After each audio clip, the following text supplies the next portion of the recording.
అసలు శ్యామల నవరాత్రులంటే ఏమిటి? వీటిని గుప్త నవరాత్రులని ఎందుకు పిలుస్తారు?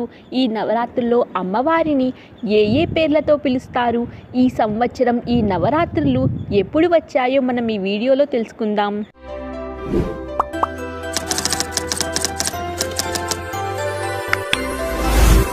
సాధారణంగా ఏడాదికి 4 నవరాత్రులు వస్తాయి.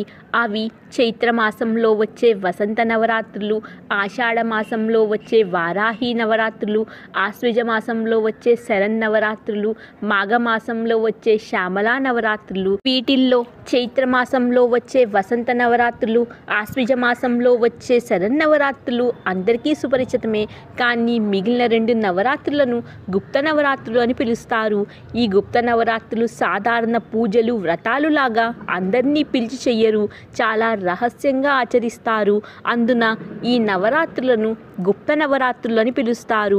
ఈ గుప్త నవరాత్రుల్లో 9 రోజుల పాటు జగన్మాత దుర్గాదేవిని 9 రూపాలలో నవదుర్గల్లా అలంకరించి పూజ నిర్వహిస్తారు.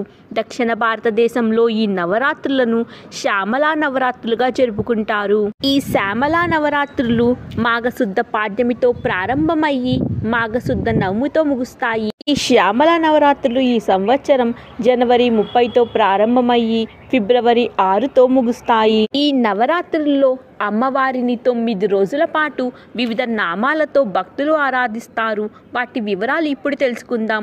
మొదటి రోజు అమ్మవారిని లఘుశ్యామలాగా, రెండవ రోజు వాగ్వాదిని శ్యామలాదేవిగా భక్తులు ఆరాధిస్తారు. మూడవ రోజు నకుల శ్యామలగా, 4వ రోజు హసంతి శ్యామలగా, 5వ రోజు సర్వసిద్ధి మాతంగిగా భక్తులు ఆరాధిస్తారు. 6వ రోజు వ్యాస మాతంగిగా, 7వ రోజు సారిక శ్యామలగా, 8వ రోజు సుఖశ్యామలగా, 9వ రోజు రాజమాతంగిగా భక్తులు ఆరాధిస్తారు. ఇలా 9 వివిధ నామాలతో భక్తులు 9 రోజుల పాటు శ్యామలాదేవిని భక్తి శ్రద్ధలతో ఆరాధిస్తారు.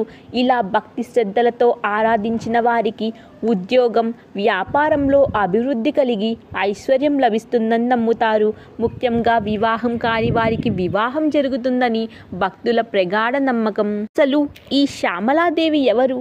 ఈ దేవిని ఎలా ఆరాధించాలో ఇప్పుడు తెలుసుకుందాం. శ్యామలాదేవి సరస్వతి రూపం, జ్ఞానస్వరూపం. శ్యామలా ఉపాసన అనేది 10 మహావిద్యల్లో ఒక విద్య. ఈ అమ్మవారు మాతంగముని కుమార్తె కనుక అమ్మవారిని మాతంగి అని పిలుస్తారు. ఈ అమ్మవారిని రాజమాతంగి అని, రాజశ్యామల అనే పేర్లతో కూడా పిలుస్తారు. శ్యామలాదేవి గురించి లలితా సహస్రనామంలో ప్రస్తావింపబడింది. లలితాదేవికి కుడివైపు శ్యామలాదేవి, ఎడమవైపు వారాహిదేవి ఉంటారు. లలితాదేవి ఆమె అనామిక ఉంగరాన్ని రాజముద్రికగా శ్యామలాదేవికి అలంకరించి ఆమెకు ప్రతినిధిగా రాజ్యభారమంతా అప్పగించారు.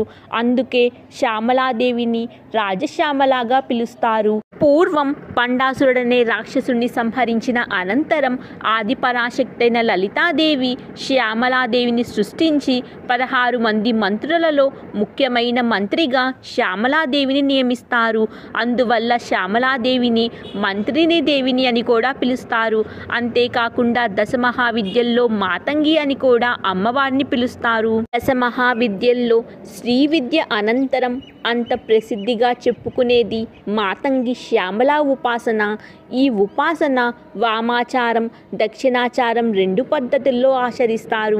ముఖ్యంగా తాంత్రిక ఉపాసకులు ఈ శ్యామలా నవరాత్రులను విశేషంగా జరుపుకుంటారు. శ్యామలాదేవిని ఉపాసన చేసేవారు విద్యలో రాణించటం, కోల్పోయిన వస్తువులను పొందటం, కొత్త పదవులు, ఉద్యోగాలలో రాణింపు, త్వరగా మంత్రసిద్ధి, చెడు ప్రయోగాల నుండి రక్షించటం వంటివి ఈ తల్లి ద్వారా పొందగలరు. సరస్వతీదేవి యొక్క తాంత్రిక రూపం ఈ శ్యామలాదేవి.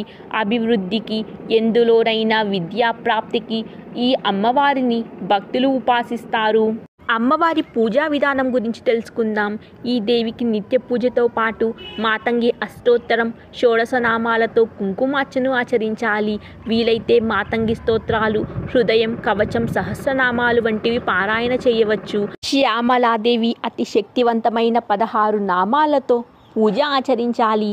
అవి సంగీత యోగిని, శ్యామ, శ్యామల, మంత్రనాయక, మంత్రిని, సచివేసి, ప్రధానేసి, సుఖప్రియ, వీణావతి, వైనికి, ముద్రిని, ప్రియకప్రియ, నిపప్రియ, కదంబేసి, కదంబ వనవాసిని, సదామాల. ఈ 16 నామాలు శ్యామలాదేవి యొక్క అత్యంత శక్తివంతమైన షోడశ నామాలు. అమ్మవారికి ప్రసాదంగా పాయసాన్ని నైవేద్యంగా సమర్పించాలి. ఈ శ్యామలా నవరాత్రులు మామూలువి కాదు, చాలా విశేషమైనవి. అందరూ శ్యామలాదేవి తిరుగాడే ఈ నవరాత్రుల్లో అమ్మవారిని ఆరాధించి అమ్మవారి అనుగ్రహం పొందాలని ఆశిస్తూ ఈ వీడియో మీద మీ అభిప్రాయాలను కమెంట్ రూపంలో చెప్పండి. ఈ వీడియో నచ్చితే కనుక లైక్ చేయండి. మీ ఫ్రెండ్స్ అండ్ ఫ్యామిలీ గ్రూప్స్కి షేర్ చేయండి. మరో వీడియోలో కలుద్దాం.